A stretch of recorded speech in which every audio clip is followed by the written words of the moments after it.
नमस्कार आदरणीय दर्शकबिन, बहुत दिन के बाद हम उपस्थित भइल बानी और ई कार्यक्रम लेके जौन जनता जाने के चाहता कार्यक्रम अपने हर एक दिन सुनत रहनिया। अब फेन से बहुत लोग के कहल जाम, बड़ा लोग के हर एक दिन ध्रुव जी आई आई कार्यक्रम लेके आई, तो जनता के आग्रह पर हम फेन से ही कार्यक्रम जनता जाने के चाहता कभी कभी रेडियो से आवत रहनी, लेकिन अब टीवी बीरगंज, रेडियो पोखरिया के साथ साथ सामाजिक संजाल से जनता जाने के चाहता कार्यक्रम अपने अभी सुन रहल बानी, देख रहल बानी। और हमन के हर एक दिन जनता के समस्या, पीर मार्का कहाँ कथी होता, उहे विषय में हमनी के छलफल करे निशन। हमरा बात करे के पड़ी, देश अभी पूरा जर्जर अवस्था में बा, अपने के आर्थिक इतना दलदल में फसल बा कि एकर चर्चा हमनी के जितना भी करम सन कम रही। हर एक जगह आर्थिक संकट बा, व्यापार व्यवसाय चौपट बाटे, गांव पालिका अपने के नगर पालिका, महानगर, चाहे यानी देश ही प्रदेश, हर एक जगह कहल जाम वाद विवाद, नेता लोग एक आपस में लड़ता, केकरो केहू अस्तित्व स्वीकार नहीं करत। जनता औता गईल बा। आज जनता इतना पीड़ा हो गईल बा कि जे बड़का बड़का दल कहाए वाला रहलक ह, ओकर अस्तित्व समाप्त हो रहल बा और नया नया जे दल आइल बा ओकर अस्तित्व बढ़ रहल बा। अगर अब भी ई नेता लोग अगर ना ख्याल करी आवे वाला दिन में ई लोग के भविष्य क्या होई, ई खुद जनता अब मूड बना लेले बा। हमनी के आज चर्चा करम सन परसा जिला के बात करम तो परसा जिला में विकास के नाम पर कहल जाम विनाश हो रहल बा। धूला धुआं कचरा से भरल बा, केहू करे वाला बा ओकरा के करे नहीं के लोग दे। फिर भी हमरा चर्चा परिचर्चा करे के पड़ी परसा जिला के ग्रामीण भेग भिसुआ नाका, जे सब कोई जानेला, छिपहर माई गाँव पालिका। छिपहर माई गाँव पालिका भी अभी अछूत नहीं के, वहाँ भी विवाद कहीं ना कहीं शुरू हो गई बा। हमनी के चर्चा करम सन। आज हमनी के छायांकन सोमवार के कर रहल बानी सन, लेकिन अपने के एतवार के दिन के बात करें तो एतवार के दिन वहाँ भी विवाद भई रहे। शिक्षक आंदोलन, स्वास्थ्य आंदोलन, विभिन्न किस्म के आंदोलन, लेकिन छिपहर माई में शिक्षक लोग काल तालाबंदी गाँव पालिका में कैले रहे लोग। उ विषय पर भी हमनी के छलफल करम सन। और हमनी के वहाँ के मेयर प्रमुख जे हम अपने के बतला दी, एकरा पहले जौन चुनाव भई रहे स्थानीय तौर के 2074 साल में वहाँ के निर्वाचित भई रहनी मनोज गुप्ता। और आज भी माने 2074 के बाद जब ये अपने के 2078 में चुनाव भैल, तो परसा जिला के कौनो गांव पालिका के प्रमुख लोग दोहरैलक ना, एके आदमी दोहरैलक जे मनोज गुप्ता। नेकपा माओवादी से ओबरा चुनाव लड़ रहनी, लेकिन नेकपा माओवादी एमाले जब मिलल, एकीकृत भैल, तो वहाँ के नेकपा और रह गई और वहाँ के दोबारा भी जीतल बानी मनोज गुप्ता। वहाँ से हमनी के बातचीत करम सन। स्वागत बा कार्यक्रम में। जी धन्यवाद, नमस्कार। बहुत व्यस्त बानी, चेहरा भी उदास लौक रहल बा, देख रहल बानी। ना ऐसा कोनो बात नहीं है। मेयर साहब का हाल बा अपने के गाँव पालिका के? अब गाँव पालिका तो अपन बात में कहबे कनिए कि काल शिक्षक महासंघ के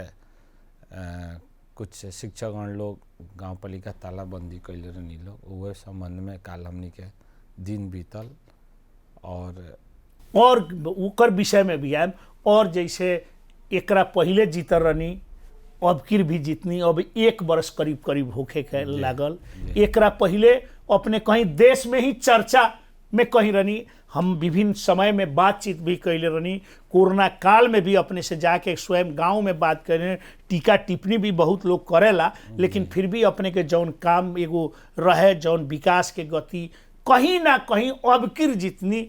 मनोज गुप्ता के तो लोग वोट दिलक, फेन जितैलक पुराना काम के चलते, लेकिन अब किर कहीं ना कहीं काहे स्थिर हो गई बनी, चर्चा में नहीं की, अपने के कोनो कामे चर्चा में नहीं के। सर अब एकर तो देखी पहले हमनी के जौन निर्वाचित रहनी सन, पूरा बोर्ड सद हमनी के निर्वाचित रहनी सन, ओ बरा हमनी के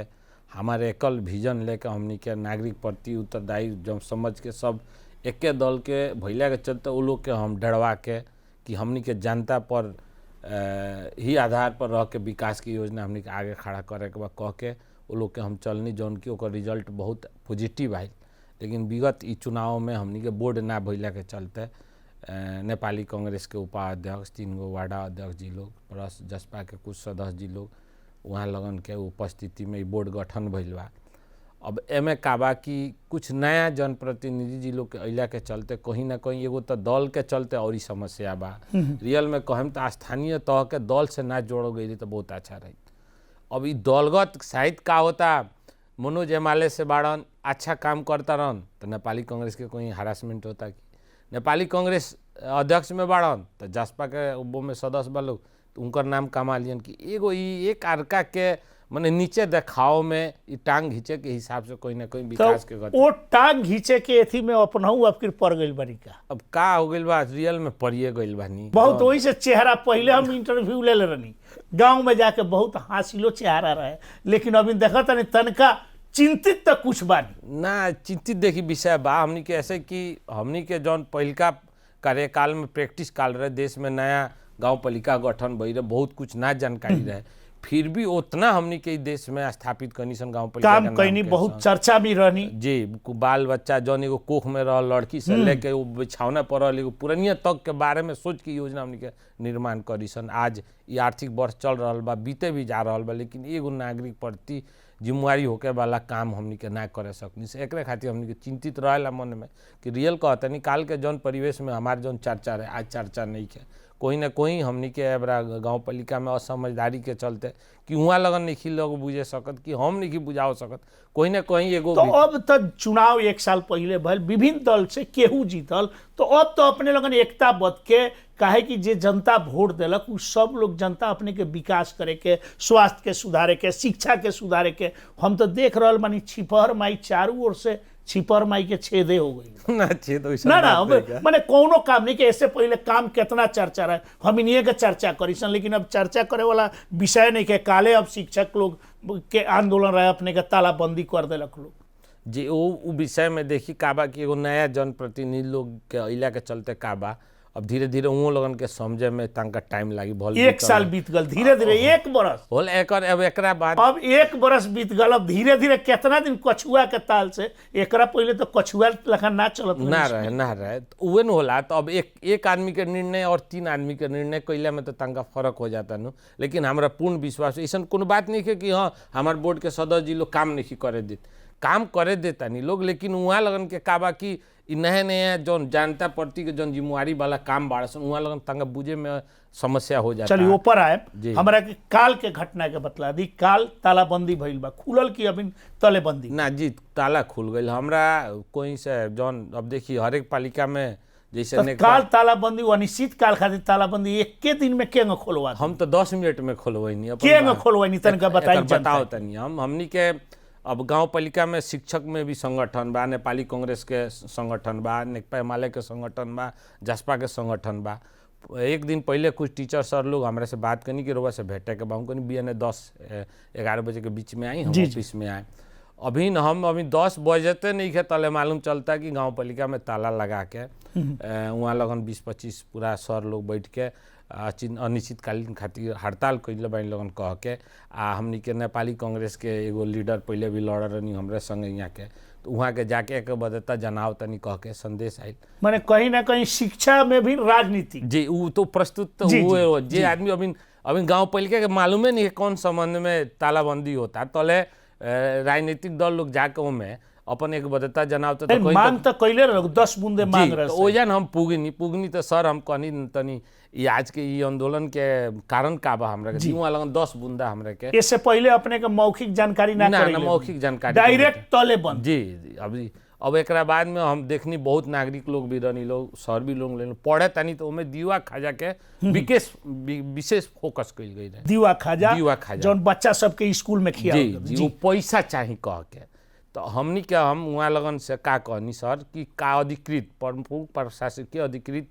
मतलब कि उ लोग के भी एगो जिम्मेवारी बनेता ऑडिटिंग करे के, पैसा जौन जाता ओकर केंगे हिसाब किताब ले के। तो अधिकृत साहब कहले रहनी वहाँ लगन के कि जौन पैसा गाँव पालिका दे चुकल बा ओकर पहले रुआ लगन बिल भरपाई लिया के दी लगन। गाँव पालिका में जितना विद्यालय बा डाटा बा उमें विद्यालय के उमें जैसे 200 विद्यार्थी रहता तो उमें 150 को पुगेता, को 125 पुगेता, को 200 पुगेता, को 117 पुगेता। अब ओमें कहीं ना कहीं हमनी के गाँव पालिका के हाकिम साहब के अनियमितता के हिसाब से जानकारी भइल। तो वहाँ के कहनी कि एगो हाजिरी बनावल के कॉपी प्लस जौन भी खाजा खरीद भइल बा ओकर बिल प्रस्तुत करी लगन। वो हिसाब से तब हम नेक्स्ट पैसा वहाँ लगन के तो उ लोग अभी तक ले गइल बा तो ओकर बिल देले बा ना। ये अधिकृत साहब काल मालूम चल दी कि साहब ऑलरेडी वहाँ लगन के 4-5 बेर तगादा कर चुकल बा कि यही लगन जल्दी हमरा के देखाई लगन हम चले अनुगमन में भी। तो वहाँ लगन इस चीज़ के ना हमनी के बिल सिल के हमनी के अपन स्कूल ऑडिटिंग कऽ के देला तो का बोला कि गाँव पालिका के मांगे के अधिकार ना हो,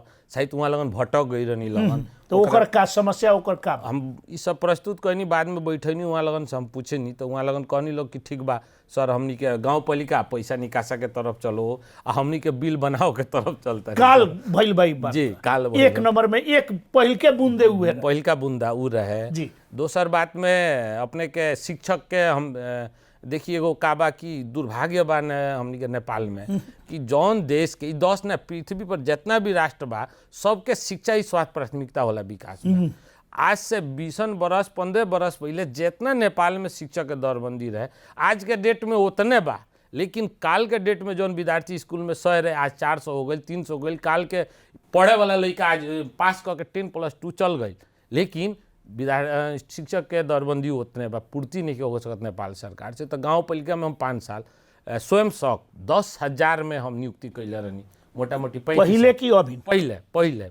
तो 10,000 में ऐसे कि देखल जाता 10+2 के आईकम बीकम क के लोग बेरोजगार बैठल बा गाँव पालिका में। विद्यार्थी मास्टर बिना पढ़त नहीं खे तो एगो बीच के हम रास्ता बनैले रहनी कि ना हो के तो वैकेंसी खोलेला जकर टीचिंग लाइसेंस हो ना भी हो ओकर डिग्री बा ओकर एगो हमनी के शेड्यूल बनेनी सन ओमे निवेदन दी ओकर 10,000 प्रैक्टिस काल में हम ओकरा के 10,000 तोकनी नियुक्त कैनी। बहुत अच्छा रिस्पॉन्स दिलक 10,000 में जाके। और जे सरकारी सर टीचर बा लोग 1-2 घंटा खातिर घरों चल जाला लोग घूमे, लेकिन जे उ लोग सर रहे 10 से 5 नियमित रूप में पढ़ावल गए। लेकिन जब ई चुनाव बीतल है तो कहीं ना कहीं जे दल लोग जीत के आईनी लोग और लोग तो वहाँ लगन के लागल कि हम एगो भरने खोल के रखले रहनी है। वहाँ लगन के निर्णय से कर्मचारी शिक्षक स्वयं से हट गई पूरा हट गई तब तो शिक्षक के कमी हो गई जी। शिक्षक तो ओकरा के पूर्ति करे के भी उ लोग मांग जी। तो ओमे का भइल कि ओमे एगो नेपाले सरकार के दरबंदी मावी के तक के पैसा आई रहे तो ओमे हमनी के 8-10 गो टीचर नियुक्त कैले रहनी सर। ओमे भी का कैल गई रहे ले जाके एगो अख्तियार में देवल गई बा कि अनियमित नियुक्ति भइल बा, एगो अदालत में भी देवल गई बा मुद्दा। अब उमें हमनी के अदालत में मुद्दा लड़ रहा बानी सन, तलब रोका बा कर्मचारी लोग के जौन जे शिक्षक लोग के बा। ओकरा अलावा एक बेर फिर गाँव पालिका हमनी के स्वयं सेवक खोलनी सन मोटा मोटी 25-30 आदमी के। वही जन कहीं ना कहीं हमनी के समझदारी ना भइला के चलते ओमे भइल कि हमनी के स्पष्ट में एग्जाम लेवला जे भी उलायक होई ओकरा के हमनी के पास भरना कैला एमे कोनो दलगत कोनो काम ना कैला, लेकिन फिर वही जोनो विवाद हो गई। फिर तो 1-2 अब और कातन का बतला दो काफी लोग माने काहे काल तालाबंदी भइल टीचर के चलते। तो वहाँ लगन के स्पेशली बात रहे कि टीचर के भी जौन कमी बा ओकरा के गाँव पालिका पूर्ति करो। तो पूर्ति करे के का बा पूर्ति करे के हमनी के एगो एक चैप्टर तो पूर्ति करे में अदालत धोता निसन, एक चैप्टर वैकेंसी खुलल बा। अब देखल जाम उ शायद पूरा हो जाएगा। 2 गो तीसर का कारण है तीसरका अपने के और सब अपने के वहाँ लगन के तलब और ड्रेस के भाता उता के बारे में रहे तो हमनी के वहाँ लगन के मांग से पैसा बाकी बाटे तो हमनी के निकासा के मांग के देश में 50% पैसा अभी कटौती वित्तीय समीकरण में रोका बाटे। हर एक पालिका के जानकारी कर सकते माने जितना अपने के 10 गो मांग रहे पूरा संतुष्ट कर दे निकाल जी। वहाँ लगन वहाँ सब वहाँ शिक्षक बानी लोग देश के स्थिति माने एकर मतलब कहीं ना कहीं पीछे से वार हो रहा बा अपने के कार्यकाल सफल ना दे ई का बा इहो ना ई तो काल तो लोकल नुदरी से जौन चीज हमनी के टेबल टॉक क के 10 मिनट में ताला खोलवा देनी। और मनोज गुप्ता एकमात्र प्रमुख बानी जे दूसर का बेर जीत जी। कहीं ना कहीं उहे डाह तो नहीं के लाग गए ना डाह के बात नहीं के देखी जायज होला अगर गलत के हमनी के सही बनाव सकले तो ना होके सकी गलत लेकिन गलत कल सामाजिक संजाल में बड़ा डैशिंग देखे के देशिंग ना हम दुख में ना ना दुखित बड़ा बनी। मने देखनी जी ई तो सही बात मार्मिक अपने बात है एगो पूरा मने कहल जाम अपने के जौन काम करे के एगो स्टाइल रहे बाटे जौन काम करे कहीं ना कहीं अपने के डिस्टर्ब करल जाता ओ से अपने अभिव्यक्ति जी ना दुखित कहाँ बानी कम से कम हमनी के जनप्रतिनिधि हो गनी सन तो दल त्याग दो के पड़ल हमनी के ए टू जेड प्राथमिकता नागरिक ह ओमे भइल बच्चा भइल बूढ़ भइल पुरनिया भइल जे भी बा हमनी के नागरिक ओकरा के सुविधा दो के बारे में हमनी कंपटीशन कैला उ अच्छा ह अब शिक्षक ऐसा जगह में हमनी के कंपटीशन क के शिक्षक नियुक्ति ना कर बच्चा के भविष्य बाबा के भविष्य कैला ओकरा अलावा भी शिक्षक जी लोग के भी जौन सिस्टम बाटे जैसे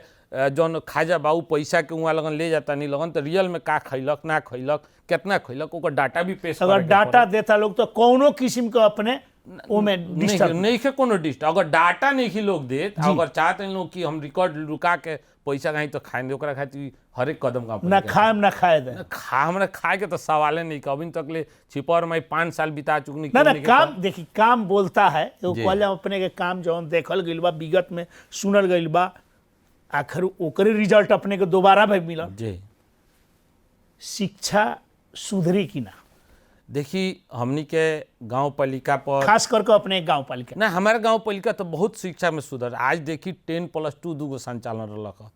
प्राविधिक शिक्षा उस क्षेत्र में हमारे लेकिन कहीं ना कहीं अपने कहते कुछ डिस्टर्ब बानी हमनी के मेन तो मेरुदंड केहू मुदा कर देता केहू कुछ अख्तियार में दे दी कहे तो डिस्टर्ब तो हो वहाँ के बच्चा के साथ भविष्य के साथ खिलवाड़ तो होता ई तो समस्या देखी ना ई तो रुआ सरकारी अंग के भी सोचे के पड़ल जितना हमनी के निवेदन पड़ल बा अगर ओकर नाम देखल जाता नंबर देखल जाता वो आदमी परसों जिला के नहीं है फॉल्स नाम डाल डाल के निवेदन देवल जाता मुद्दा करावल जाता बस और प्रक्रिया में जाए में तो हमनी के 6 महीना बीत जाता जब तक ले तो हमनी के हाथ बना गई के मेयर बा के ऐसा जन्मल बा धरती पुत्र की अपना खेत बेच बेच के तलब खिया के क्यों राखी मास्टर आखिर ओकर नागरिक के जौन आयल बा संपत्ति ओकरे के हमनी के शुद्ध रूप से ओकरा के सेवा दे के खियाओ के बा उ भी हमनी के करे नहीं खे देवल जात तो यहाँ तो एगो राजनीतिक तो खेल लौकता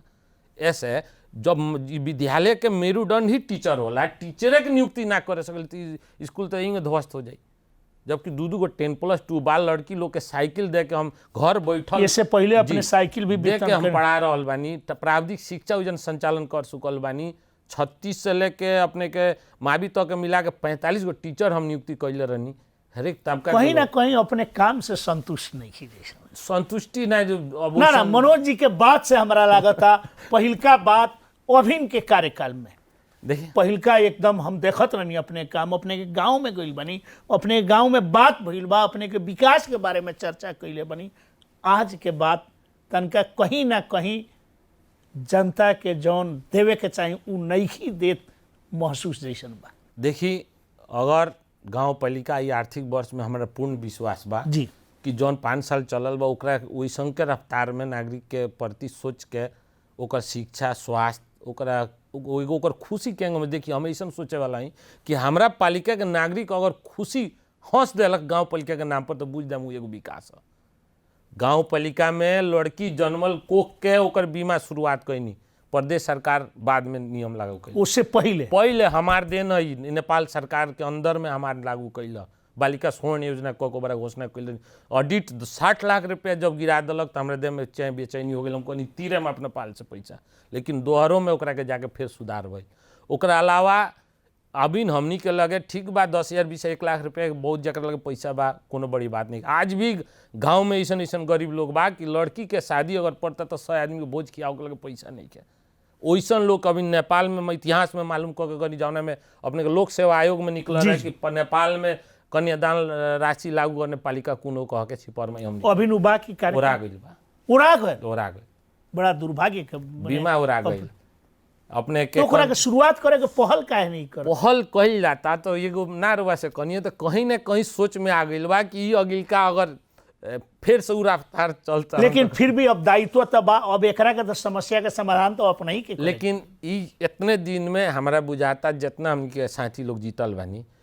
नागरिक रुआ जौन एगो बात करनी है कि नागरिक जागरूक हो चुकल आज देखी घंटी ऐसा पार्टी देश में कहाँ रफ्तार रहल बा भल कनिया वही नागरिक भी जान चुकल बा कि काल के सेक्टर में जौन हमनी के विकास मिलत रहे आज काहे नहीं मिलत कारण का बा कह के जौन गुनासो पोक रहल बा वो आधार से उस सोच से हमरा बुझात आवे वाला सब आर्थिक वर्ष में वो हर एक चीज जुटी हमनी के सब जनप्रतिनिधि लोग राय करम सन एकरा में सहमति जना के ये लोग के हमनी के आगे बढ़े। स्वास्थ्य में का कइले बने? स्वास्थ्य में देखिए अभी तो नेपाले में कोनो ऐसा गाँव पालिका नहीं एक वार्ड पीछे बर्थिंग सेंटर बा जी। गाँव पालिका में ना हम तो 5 साल पहले अपने के एकरा पहले वाला चुनाव में जब रनिंग कार्यक्रम हम बर्थिंग सेंटर में भी जाके आए जी। लेकिन अब जेंगा पीड़ा एगो शिक्षा के बतैनी ओकरो हाल बेहाल बा कि का बता ई भी अपने के ई कार्यक्रम से काफी लोग भिसुआ के लोग भी अपने के छिपर माई गाँव पालिका काफी लोग देश भर में ई सुनत हुई लोग बताए के स्वास्थ्य देखी स्वास्थ्य में तो एगो तो 9 गाँव ऐसा जगह रख हम कितना देखले बानी आँख से कि प्रसूति के समय महिला के ब्लडिंग के चलते मृत्यु हो जात लख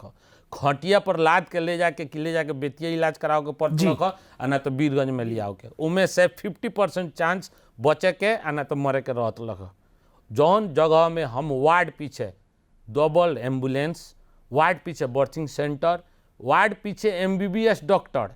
उमें भी रवा 2 गो लैब टेस्ट अभी चल रहा बा। एगो प्रदेश सरकार से अनुदानित लैब टेस्ट चल रहा बा, बहुत पालिका में वही थन कर जी ना हमारा एगो सेड़ा पर लैब टेस्ट ऑलरेडी बा फ्री बा जौन फ्री बा कथी फ्री में रुआ ये ब्लड के जांच शुगर ई सब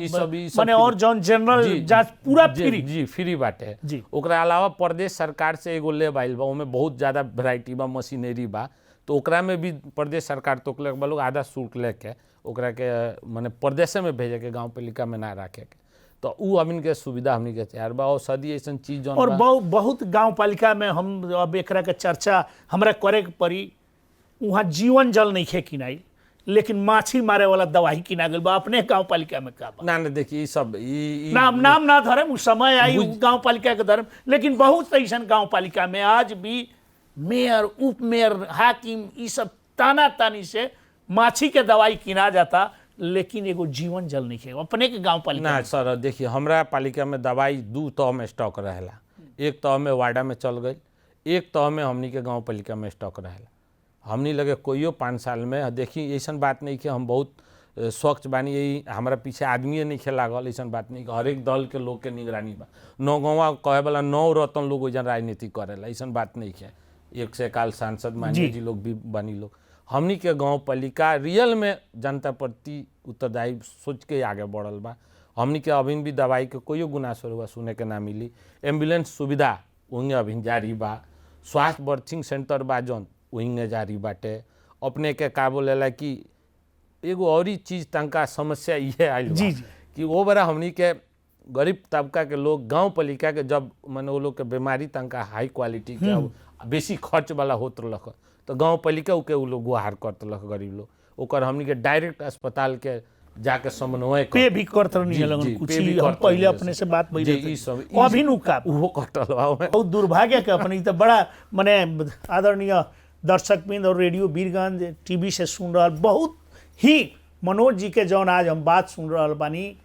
और यहाँ के तनी बड़का बीमारी हो जाता लख तो गाँव पालिका के तरफ से तो एकरा के शुरुआत तक करावे के प्रयास करी ना गार्जियन तो आखिर प्रमुख बानी तो गार्जियन अपना ही बानी ओकरा के समन्वय तो करे के अपने के पड़ी तो बहुत बड़ा कहल जामी तो क्षति गरीब लोग खातिर ई चीज के क्षति भइल बा। हमारा पालिका वासी जी लोग के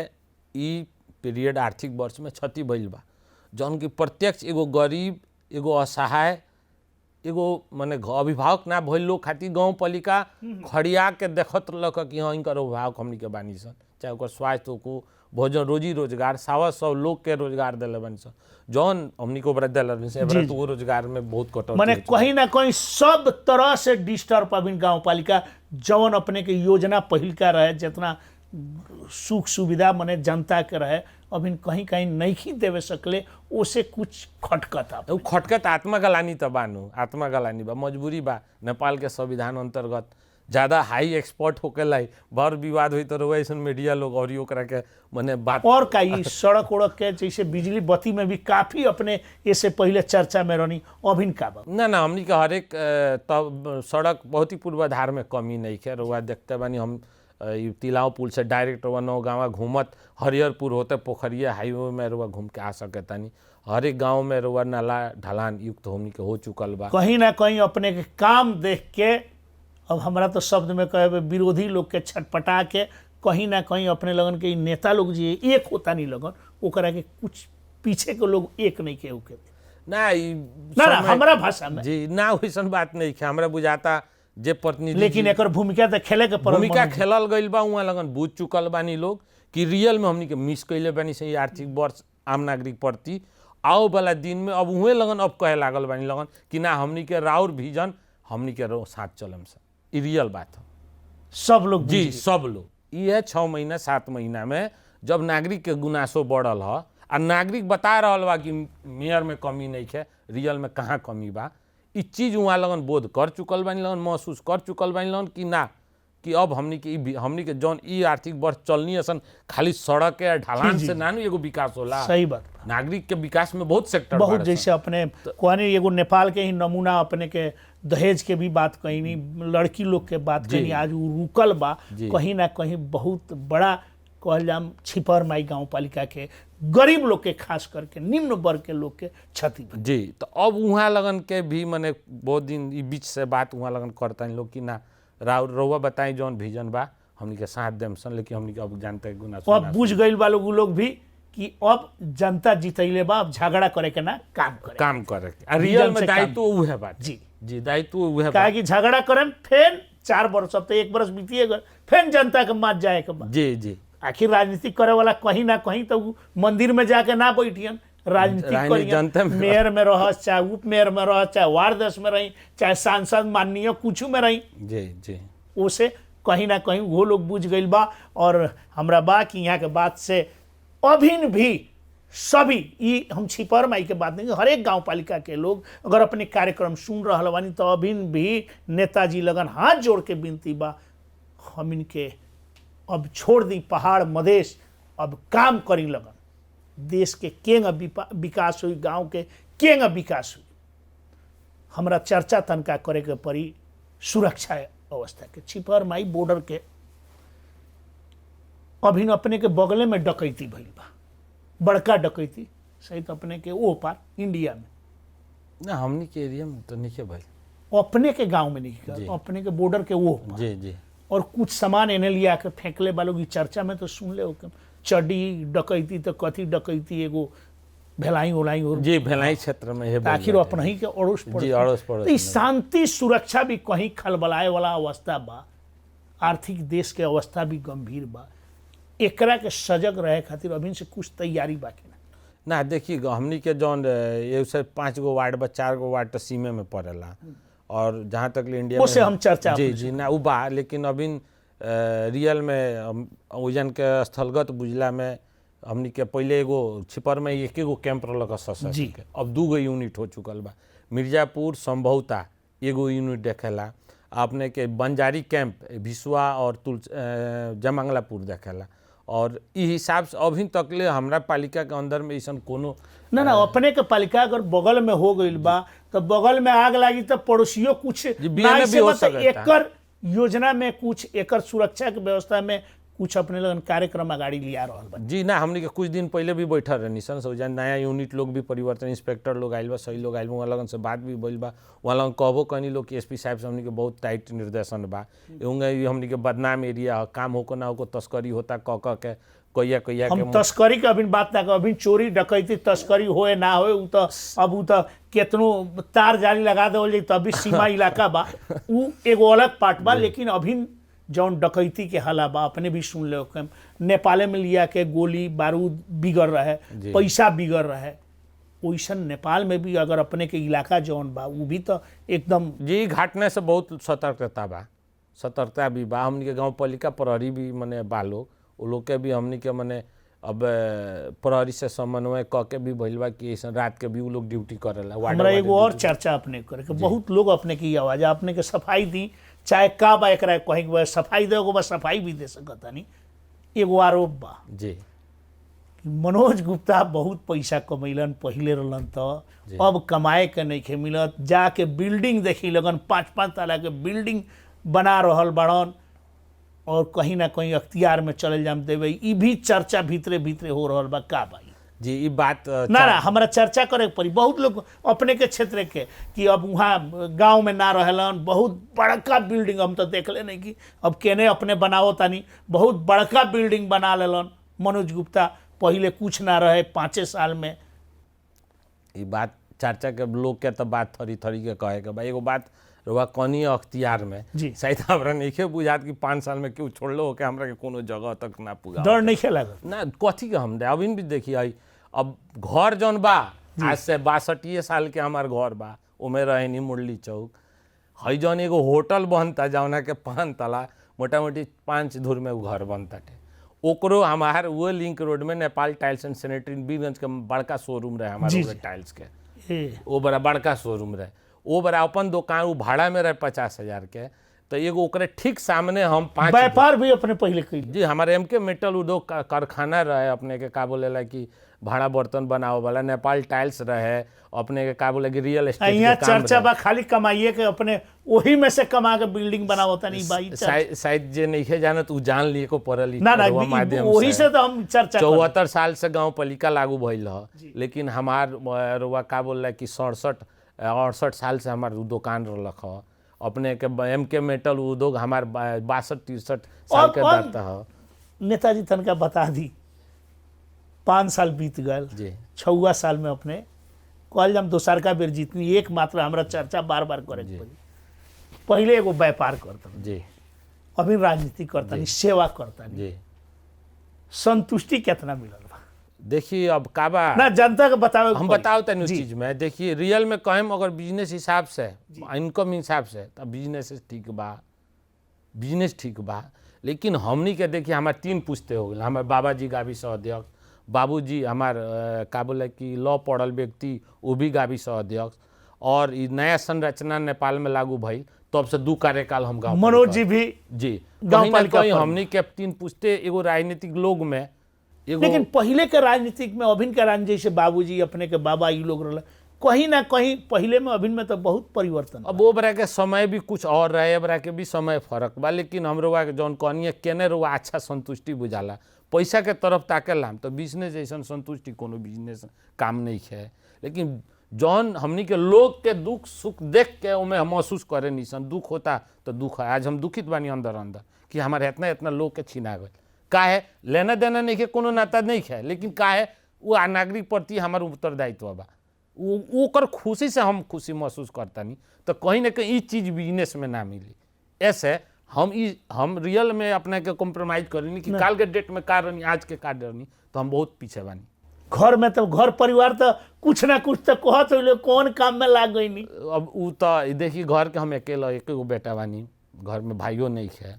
बाबा जी हमारे 70-72 बरस के बाबूजी भी हार्ट पेशेंट बानी क्यों ने वहाँ लोन के लिए चलते कहीं ना कहीं कोबो हमनी के घर के लोग आता है कि काहे राजनीतिक में पड़ल बड़ा दुश्मनी बा लेकिन फिर भी जनता के सेवा करे के मन लेकिन जी फिर भी मन हमार वही में मानेला ना जनता के सेवा करे के पड़ी वो हिसाब से रोवा जौन कहनी है कुछ हो को अब मनोज जी तनका हमरा के बहुत लोग अपने के छिपर माई गाँव पालिका के जनता लोग भी अपने खास करके जहाँ सेवा करता नहीं जहाँ से जीतल बानी इससे पहले तो एगो छाप बनैनी जी मनोज जी बहुत अच्छा कोई नहीं कह के हमने के चर्चा बा अब की छाप का करें का लगाएं का दे देखी का सोच बा हमरा संगे जे भी जनप्रतिनिधि जीतल बानी लोग वहाँ लगन के भी अब चिंता के विषय हो गई बा कि शायद 4 साल के बाद में नागरिक में हमके काम लेके जाइले A to Z हमारे विश्वास बा कि वहाँ लगन आ चुकल बानी लगन ट्रैक पर मौन में का छाप दहल पहले तो चर्चा में विभिन्न किस्म करके एकदम कहल जाम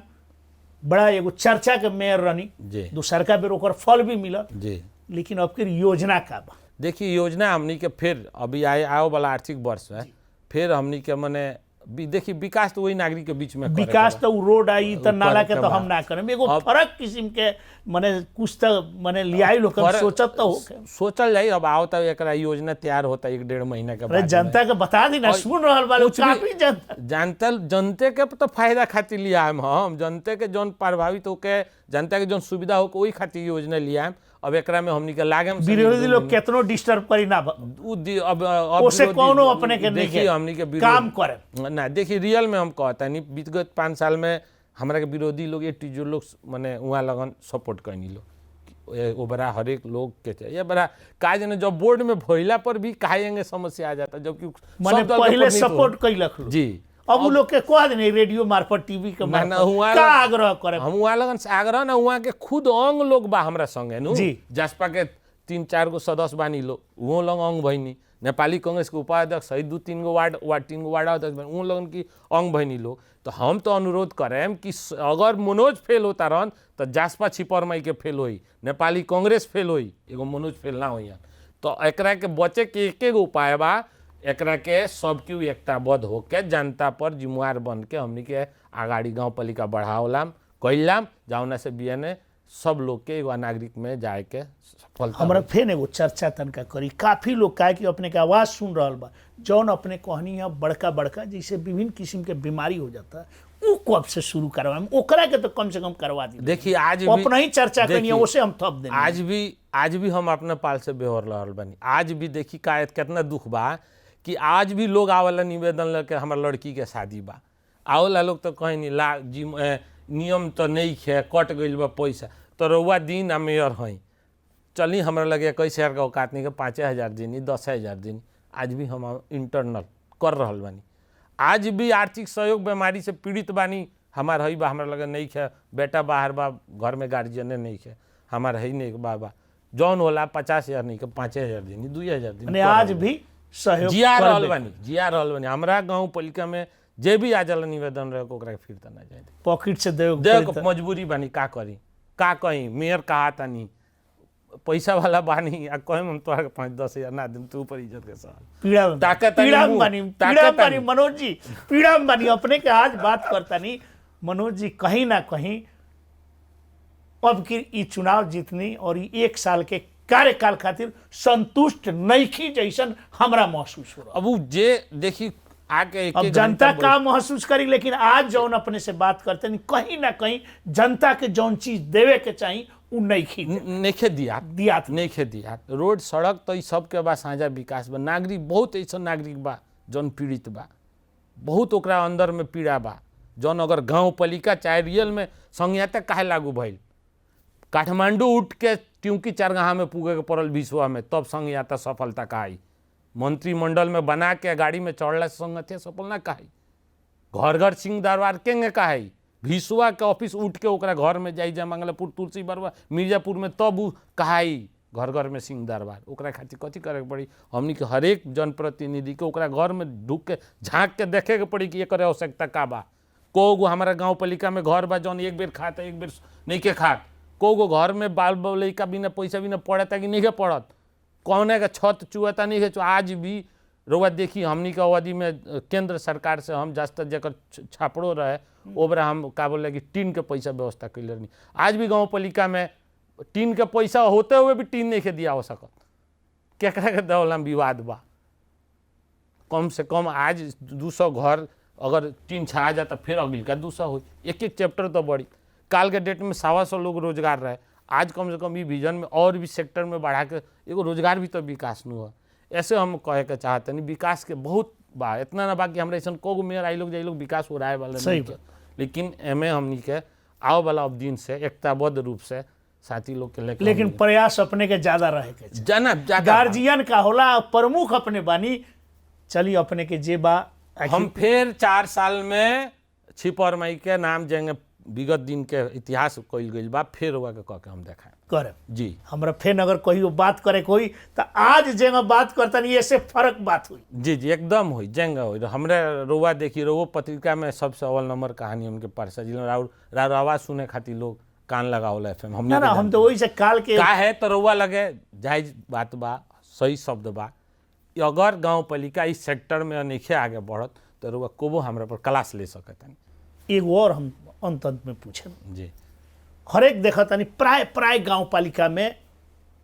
हाकिम माने ब्यूरोक्रेट्स कहीं राजनीतिक दल में मेयर उप मेयर चाहे इन लोग में पटत नहीं के अपने गाँव पालिका में का हमारा गाँव पालिका में देखी जहाँ स्वार्थ हुई ओइजा निश्चित बा विवाद हुई। हमरा उ विगत 5 साल में भी हम कोई अधिकृत प्रशासन प्रमुख प्रशासन से विवाद ना भइल रहा ना भी आज भइल बा। हमारे क्यों कहना बा जौन संविधान अंतर्गत गाँव पालिका स्थापना भइल बा संचालन कार्यविधि बा वही अंतर्गत अधिकृत के भी चले के बा, हमरा भी बुझे के बा। जब हम उ चीज़ ना बुझम तो हमारे पढ़ले बराबर काबे, हम काहे के बैचलर कैले बनी चाहे मास्टर डिग्री कैले बनी चाहे 10+2 कैले बनी। ऐसे रुआ के हम कहते नहीं हमरा गाँव पालिका में स्वार्थ नहीं के, हमार बजट पारित होला, संपूर्ण गाँव सभा लोग बैठ के राय सलाह क के उ लोग योजना देला, अधिकृत साहब बानी वहाँ के अपन संचालन करे के बा। अब देखी दूध के धोल बहुत लोग मेयर खाली अधिकृत के पीछे पड़ गई बा, हमर फेवर के नहीं के अपने उमे के बानी ना ना हमरा वैसन कोई नहीं है। हम तो निर्वाचन के अगाड़ी प्रमुख अपने के निमित्त में चलाओ तो स्वास्थ्य के जी। तो वहाँ के जब निर्वाचन बीत गई कहनी सर हमरा के स्वास्थ्य में भेज दी, हमरा से अधिकृत ना चली जी जी। तो गईनी सन तो गाँव वही मंत्रालय के जे लोकल उनकरे के भेज दिल लोग चला रहा बड़, शायद रुआव वाला दिन में लोग वो करी। ऐसा हम कहनी जहाँ स्वार्थ होई, जहाँ अंश बांडा के खेल होई वैजन विवाद होकबे करी। हमनी के गाँव पालिका में वैसा नहीं है। अब अंत में radio Birgunj, TV Birgunj, radio Pokhariya बहुत सामाजिक संजाल से ही कार्यक्रम सुन रहे। अंत में मनोज गुप्ता छिपर माई गाँव पालिका के प्रमुख का कही जी, हम रवाई टीवी FM मार्फत हम संपूर्ण जंगलवासी लोग से कहें कि 27,000 जनसंख्या के 27 गो प्रतिनिधि लेके हमनी के बैठल बानी सन। समय संदर्भिक देश भी में भी बहुत स्थिति उलट पिलट भइल बा।